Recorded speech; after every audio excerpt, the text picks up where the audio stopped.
what could be the reasons why you be paying a staff 50,000-60,000 now, far below the minimum wage? Yeah. The question is, kini agbegan mudeli? What is the subsidy that the government is giving to the farmers? What is getting to them in the real picture? So everything that is what will I say? Everything is centralized on owo to make. So all his cost price and everything is on what he is making. And you know, when it comes to nkonsin, àwọn kini yẹn lásán máa ń ṣe bí àjẹngbà mi ni. Èní ẹ ṣe brella ẹ rẹ́rìn pé mo pa 2 million. Ẹ ṣe lọ́la báyìí ní Adam akagbèsè. Because number one, even the DOC and stuff, many of those things are not regulated, and many of the farms are not regulated. Yes, there are farms that do not have registered animal scientists. Many of them do not have at least an associate animal scientist. Some of them do not have the necessary vets. So to the point continue experience because so they go into farming. So nothing losuki, nothing shubu. So the regulation in the system is very low. Now because of that, owó tó bá pa ibẹ̀ ló ti fẹ́ san salary. But for other big boys, they pay well. Some of them 75, 100. They pay well, depending on how well. 75,000. Baba, tí ẹ bá rí farmer tó ń san 75,000 naira fún attendant, let's say àwọn tó ń ṣe poultry. Like I said, it's a big boy. It's a big boy because it's not because of the quantity. Only year the year tí èèyàn kan lè attend sí based on bá ṣe máa ń calculate.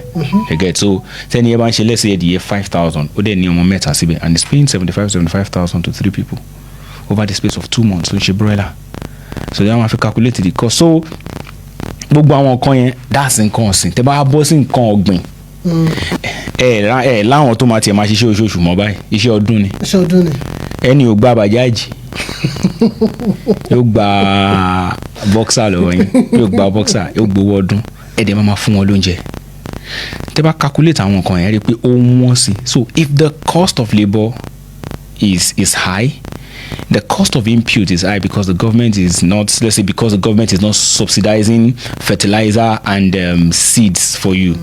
If that is high, nǹkan tó máa jáde farmer náà àgbẹ̀ náà tó ń ṣiṣẹ́ ń ṣòwò torí kó lè jèrè ni nǹkan tó bá jáde níbẹ̀ ó fẹ́ fi profit ẹ̀ sórí ẹ̀ kóhun náà tó tà. But if those things are coming subsidized, it becomes very easy. There's labor shortage in that field. Now even youths are not even planning on practicing agriculture. The youths are not really interested. They are not really interested in it. Àwa táwa ń ṣe torí pé ẹ jẹ́ ká sọ pé àwa ní ìfẹ́. Let's say passion. We have a passion for it. But this is what I believe. Ẹni tí o bá ní passion fún. So kò wá attractive. It's not attractive. That's why I say the first solution to making this thing, what will I say, to make youths more involved in this is to first make it more attractive. Because we have so many youths now going into exporting. Yeah. Processing, exporting. Yes. Does packaging, export, packaging, export. But they call production go. Ibi tọ́wọ́ máa ti dọ̀tí. Bẹ́ẹ̀ni. Àkèrè wọn bẹ̀. Okay. Kí ló fà á tí o ṣe wà attractive? Ṣẹ́rí value chain yẹn ó easy to move in and move out. To be a farmer, you need what is called land. That thing tó jẹ́ land yẹn is the biggest problem for many people. Tó bá jẹ́ nǹkan ọ̀sìn lẹ́fẹ̀ẹ́ ṣe kẹ́tó ralẹ̀ kẹ́tó kọ́ pen the cost. Tó bá jẹ́ pé nǹkan ọ̀gbìn ni pẹ́ẹ́tì ẹ̀ fẹ́ lọ ralẹ̀ lásán iṣẹ́ nìyẹn ok ẹ̀ tiẹ̀ wá rẹ́ǹtì ilẹ̀. But tó bá jẹ́ àwọn tó ń aggregate those in the value chain in the middle just buy and package. Àárín náà wà iṣẹ́ yẹn ò fi taratara dọ̀tí. So tó bá dẹ̀ ti package ẹ̀ tó ti ṣe few processing tó dẹ̀ ti package ẹ̀ they just need a space. Some of them are doing cottage. Iyàrá wọn náà ń lò. The cottage level ọkàn máa lo yàrá wọn wá ṣe tó máa ti ṣe nǹkan tó fẹ́ ṣe tó ti package ẹ̀ tó ti seal ẹ̀ tó ti fi sticker sí lára tó ti dán ìyẹn wọn àpòlò wọn ṣe báyìí sí mi this that wọn ò dọ̀tí. It's all based on packaging. That's why we have to make it look attractive. When people are switching to, let's say, tech, it's because all loud on internet, on social media, pé tech, UI, UX design, this and that about tech, and then people started trooping into tech. But tó bá jẹ́ wípé I wanna make agriculture that attractive. Let's say, for example, I'm into it, you are into it. Let's say Okomo Oil and the like and the big boys keep posting on the internet, on the social media, the amount they are making in terms of profit, and then let's say video shoots they are doing with their staff, with the attendants while they are attending to the best, and then that keeps cycling on internet over and over. It keeps going and coming. When people keep seeing it, it keeps appealing to them. When it is good, it keeps appealing to them, and from that they're like, okay, it's making sense, it's making sense, it's making sense. Most of our share packaging, many people did not actually sit down in their room and say, no, they saw templates. Let me put it that way. They saw templates online. I'm okay, no, they might make sense. Just not better same package. But when it comes to doing the primary production, most people do not want to get involved because in the real picture they see it as dirty. But igbelowo wa. Ni torí ẹ̀yin mọ̀ pé igbelowo wa ni. So we have to repackage the igbe. Ẹ jẹ́ fún yín example. Ní years yẹn gbà yẹn tí àwọn òwe yẹn dìde tán sọ pé igbelowo wa yẹn. Nígbà yẹn kò tí sí internet. Ní ìgbà yẹn epo rọ̀bì ò tí ì ṣáná bó ṣe dọ̀rọ̀ owó yìí. And many other things were not available then. So tá bá sọ pé igbelowo wa, nígbà yẹn tẹ́ bá máa fi check náà. Apart from those that are into agriculture that time, the big boys weren't much. Yes.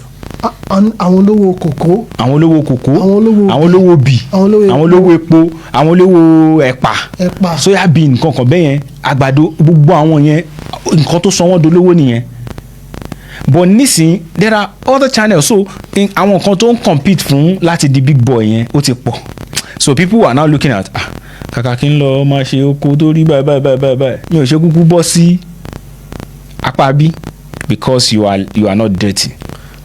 But and that's where what we start. What do you think about integrating technology into it? Yes. We don't want to attract the youth into it. Or yes. Probably the youth mindset about agriculture. First things first is the youth mindset about agriculture.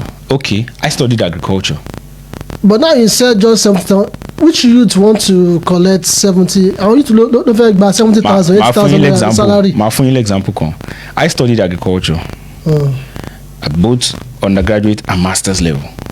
I can tell you that a large portion of my folks that will study agriculture are not into agriculture.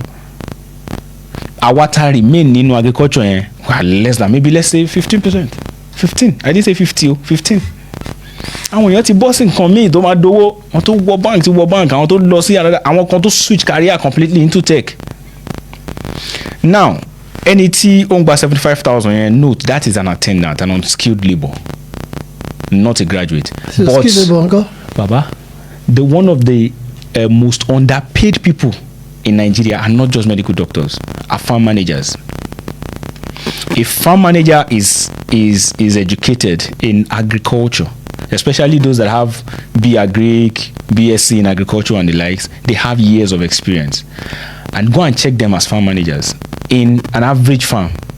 Ẹ máa check wọn tí attendant bá ti lè gba 40,000, farm manager máa gba 80,000. That's a graduate. Agriculture is a professional course, 5 years. Wàá fi máa gba 80,000. So wọ́n á dẹ̀ wúwa tí n bá gbé ọpọlọ tí n bá gbé wọ banking máa gbà jù báyìí lọ, and then they switch. So underpaying them is another factor. So it's still boiling down on making it attractive.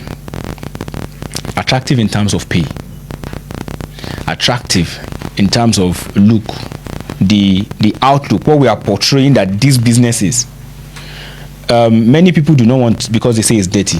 But I can tell you, when people start saying that this thing is bringing a lot of money, I'm telling you, the mindset of the youth is agri kò sí nǹkan kan bẹ́ẹ̀ àgbẹ̀ ọkọ̀ máa fojú commonize pé àgbẹ̀ pé kò sí nǹkan kan bẹ́ẹ̀, but tó bá rí owó tó ṣe business yẹn and then everybody start posting this is how much you are making.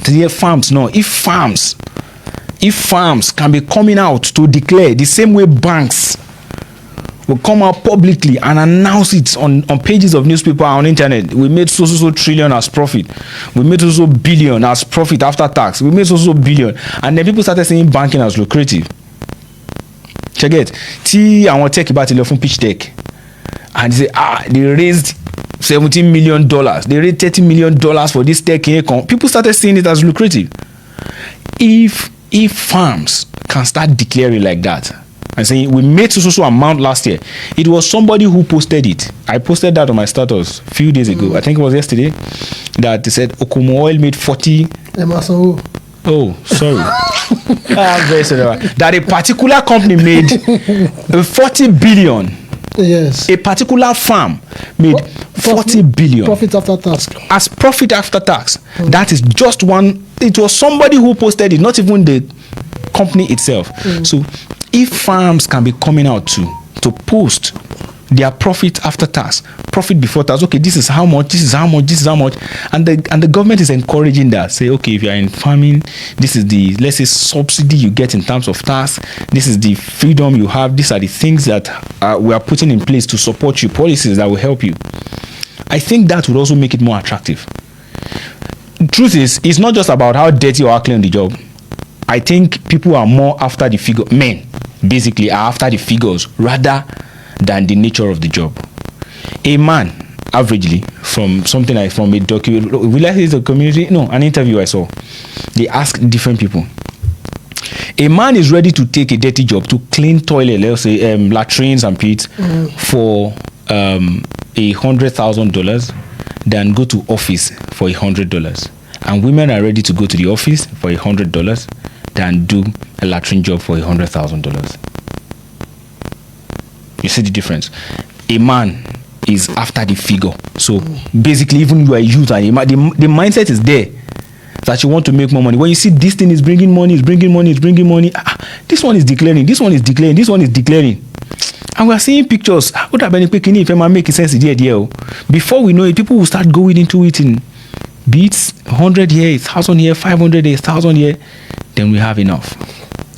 But the current challenge tá à ní nísìnyí kò ṣe pé bóyá torí àwọn tí wọ́n kẹ́kọ̀ọ́ gboyè nídìí iṣẹ́ àgbẹ̀ ṣùgbọ́n àwọn tí wọ́n lè ṣiṣẹ́ àgbẹ̀ gangan we mean the uneducated the uneducated one àwọn yẹn gangan ni nísìnyí owó táwọn yẹn gan ń gbà ó ju owó táwọn tó wà ní báńkì gan gbà lọ. Bẹ́ẹ̀ni ẹ̀mí tó ń ta bàjáàjì.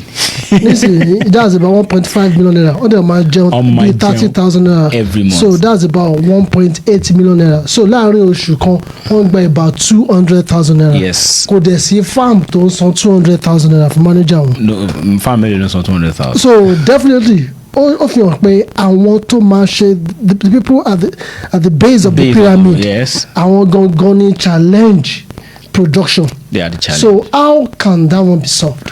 Okay, this is it. Just like I said, we have to look for solutions, and we have to make it lucrative. Let me give you an example. An erstwhile minister of agriculture in Nigeria, I don't know if I can mention his name. No. Dr. Adishino Akinwumi. Yes, Akinwumi.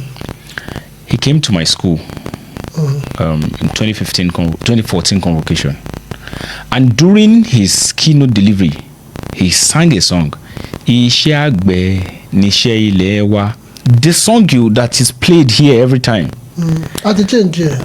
And he said, "Ẹni kò ṣiṣẹ́ àmàjálè." When we now get to ìwé kíkọ́, láìsí, he now said, "No." It showed me with the way he spoke that day. It showed me láìsí katakata, láìsí this, and then he started mentioning. Then ó ti kúrò lọ́kọ́ àtàdá. Ó ti kúrò ńbẹ̀. And the truth is, ọkọ́ àtàdá farming is more expensive, but we are not seeing it. Ṣé kí n sọ tọ́ fún yín? Iṣẹ́ tí ẹnìkan máa ṣe ní ọdún kan, a tractor is going to fix it within how many minutes? How many days ló máa take èèyàn kan láti kọ 1 hectare? And how many minutes will it take a tractor to reach a hectare? So instead of you farmers waiting for, except you are a smallholder farmer that is doing maybe 2 plots, 3 plots, just this what will I call it, subsistence agriculture, something little, backyard farming, and that's understandable.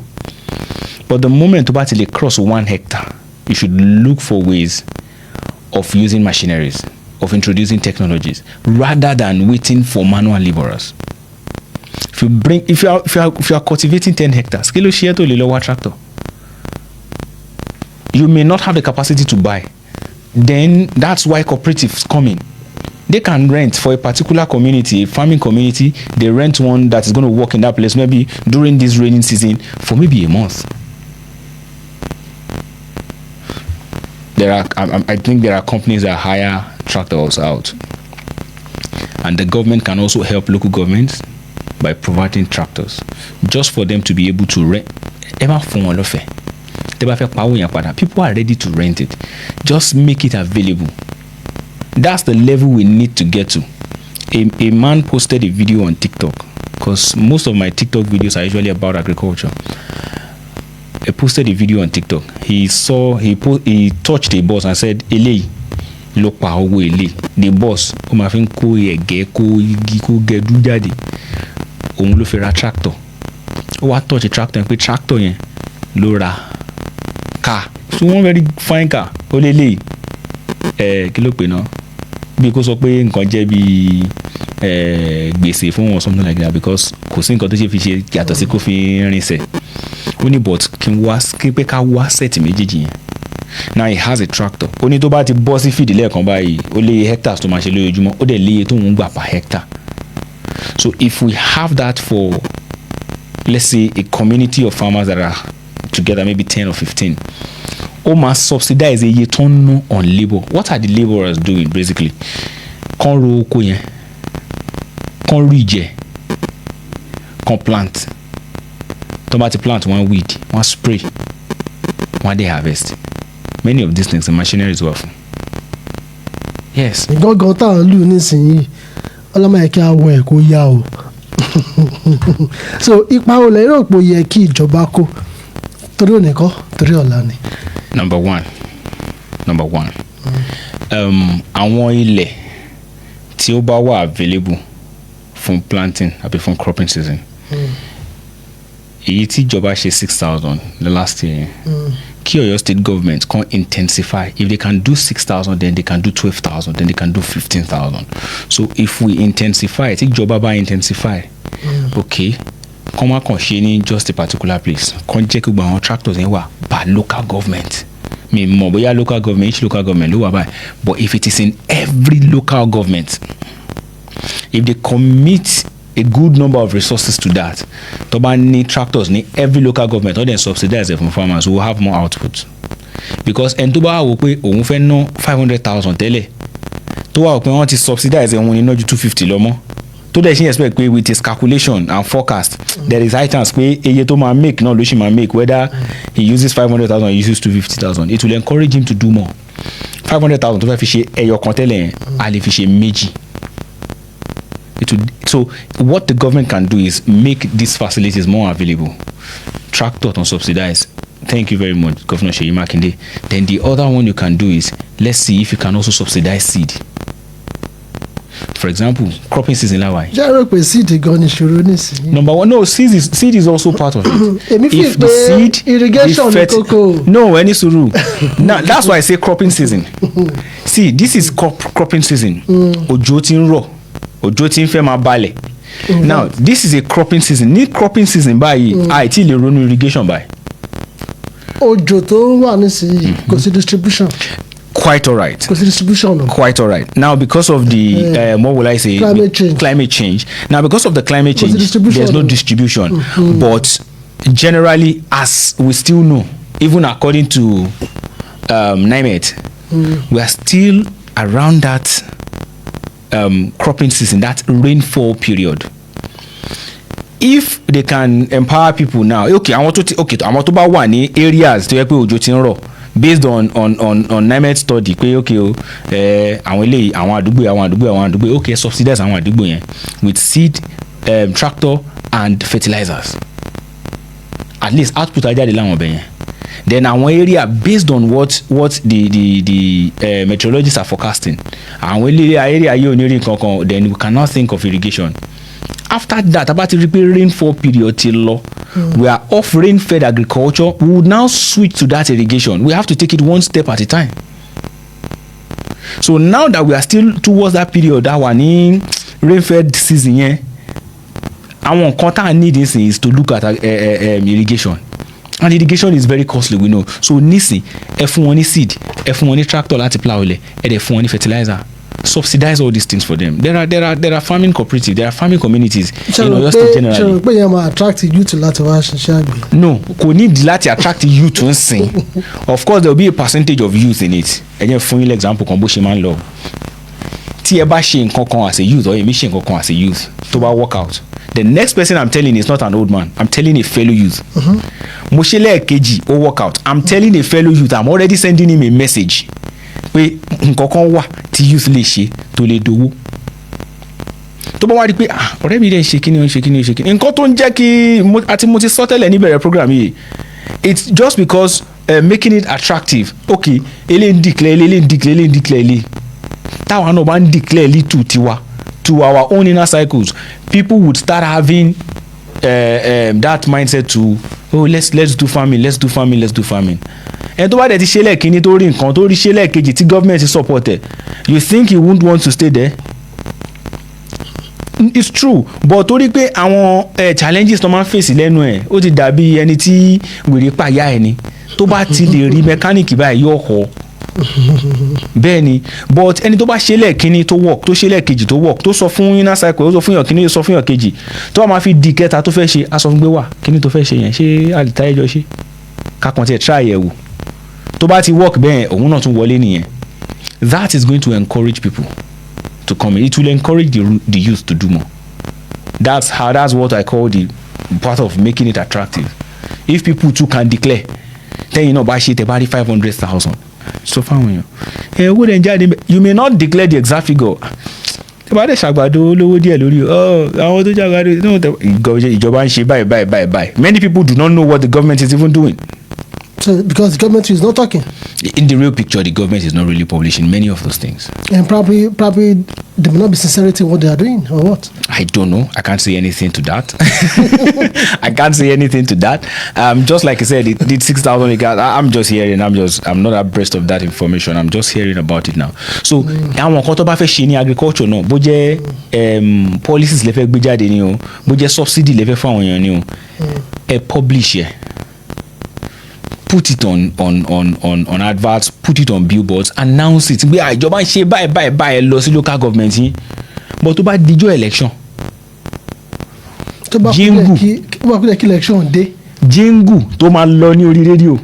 Pé ìjọba ń ṣe bẹ́ẹ̀. Why can't we do it for the whole of that period and let people have access to this thing? Let's not wait for that season. Ká tó lọ,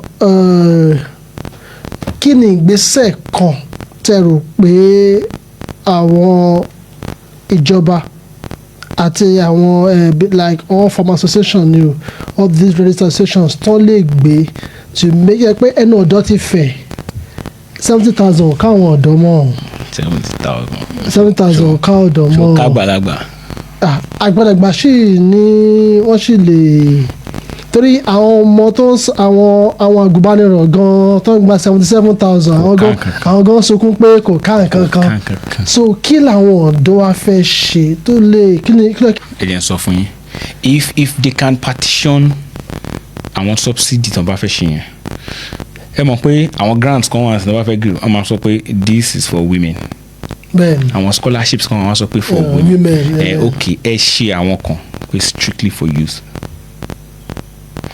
Announce it, make it loud. Let it not just be for the Ministry of Agriculture, let it be for also the Ministry of Youth and Sports. Káwọn náà nípa nú ẹ̀. Ẹ jẹ́ kan loud, okay, subsidy eléyìí tá fẹ́ ṣe yìí o.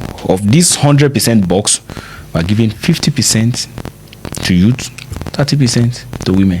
Ọkùnrin, àmọ́ pé rugged. We are trying to achieve a thing. So if a box is separated for the youth and then they keep announcing many of this information in data, that's why people do not know. I am a youth. Okay, tí n bá rí pé okay àdúgbò bí báyìí o tractor ti wà ń bẹ̀ o eye báyìí náà ń gbà o tí mo dẹ̀ orí ọ̀fẹ́ wà àti ṣe mẹ́wàá máa bọ́ sí field o tí mo mọ̀ pé tractor wà àgbàdo wà kíní wà fertilizer wà tẹ́fẹ́ fún mi. I'll go to the field and then do what needs to be done. Tèmi bá ti ń ṣe ni màá ti encourage yàn kan pé má wọrí jẹ́ ká jọ máa lọ màá máa fà dání àjọ torí pé mi ti láìdí àyẹn màá máa fà dání àjọ máa rọ́gẹ̀dì ẹ lọ àjọ máa ṣe tó bá ti ṣe lẹ́ẹ̀kan tó ṣe lẹ́ẹ̀kejì. I do say something about passion let's bẹ̀rẹ̀ mo sọ about business and passion. Tí ẹ bá ń ṣe nǹkan even if you don't have passion for it you can grow passion for anything. The passion you weren't born with passion. Tẹ bá ń ṣe business kan tó bá jẹ́ nǹkan tó mú wá fún yín steady nìyẹn ẹ máa bẹ̀rẹ̀ sí ń grow passion fún. Psychological. So ẹni tó bá ti wá ń ṣe agric yẹn tó ti ń ṣe tó ti pé kíní yìí ó ti mú wọlé before you know it á bẹ̀rẹ̀ sí ń grow passion fún. I have a friend who said what else do I know how to do if not farming? He was talking to himself. Pé tí bá fi kíní ilẹ̀ I would rather be like nothing out there. Like this is the only thing I've dedicated all my life to. So that kind of person, is it just about passion or because this is the source of living? Kátó máa lọ ọjọ́ ṣe ń so lókun ọjọ́ tí ń lọ kíní kan wà tí ó máa ń kan àwọn ọ̀dọ́ lóminú tó mú wọn kàn jìnnà sí ọ̀rọ̀ àgbẹ̀ wọ́n lè gbin àgbàdo lónìí kí gbogbo àgbàdo jóná kí àmì wọn kó bàjẹ́ kọ́ mú gbogbo savings nǹkan fi gbin àgbàdo ó di gbére nìyẹn ó lè jáde ẹ̀ náà ni wọ́n sìn kí wọ́n ní gòǹbóró àbí wọn ẹni tí ò bá jẹun kánú ò lè padà tó bá ti ṣubú. I'll tell you something, there's no business without risk. Kò sí. There's no business without risk. Bọ̀wọ́ ẹni pé risk. Stocks man fall. Bẹ́ẹ̀ ni. Even tech companies won't shut down. Many of them ọ̀pọ̀lọpọ̀ ti shut down. So there's no business without risk. Ẹ má kàn jẹ́ ká kàn máa sọ pé agric is risky, agric is this, agric is that. Every single thing there is risk in it. Life itself is a risk. Somebody said it will be too risky for you not to take the risk. So the risk is everywhere. So whatever it is you are doing, mọ̀ ń pé nǹkan tó ń ṣe yìí o. Now insurance wà. There are insurance companies. Insurance wà. You can take insurance. Yes, you can take insurance. Tó bá dẹ̀ mọ̀ pé o lè ṣe nǹkan tí agbára ẹ lè gbé ṣe. Èmi dẹ̀ máa advice tó bá ti fẹ́ bẹ̀rẹ̀ iṣẹ́ agriculture tó bá ti tọ́jú owó rẹpẹtẹ síbì kan tó bá fẹ́ bẹ̀rẹ̀ kọ́kọ́ pín sí mẹ́ta. Ẹyọ kan ni kó fi bẹ̀rẹ̀. Torí tí kìíní yẹn bá la ẹ̀ mọ́lẹ̀ wàá fẹ́ experience ìgbé kejì. Tí kejì bá la ẹ̀ mọ́lẹ̀ nǹkan. Ìkejì kò lè ìkẹta ò lè la mọ́lẹ̀. Tí kẹta bá la mọ́lẹ̀. Ìkẹta ò lè la mọ́lẹ̀. Pẹ̀lú climate change nǹkan. Bàbá ìkẹta ò lè la mọ́lẹ̀. A ti kẹ́kọ̀ọ́. Àkọ́kọ́ disease. Ṣẹ́rí disease tó la mọ́lẹ̀ ara disease tó la mọ́lẹ̀ lálákọ̀ọ́kọ́ yẹn ó máa ti fún ní different idea pé disease lè làwọn mọ́lẹ̀ next one eléyìí làwọn mọ́lẹ̀ eléyìí làwọn mọ́lẹ̀. Èkejì climate change. A ti mitigate here in that second one. I know what I'm saying. Ẹ̀kẹta market. The knowledge itself is not just going to be one. Okay, because disease la ìmọ́lẹ̀ lélẹ̀ o wá mi pé disease nìkan ló lè wá the next one tó ṣe fi lọ àwọn èèyàn sọ fẹ́ pé disease lè wá o kíní kan lè wá o eléyìí lè wá o so wàá ti prepare lẹ̀ for any of those things.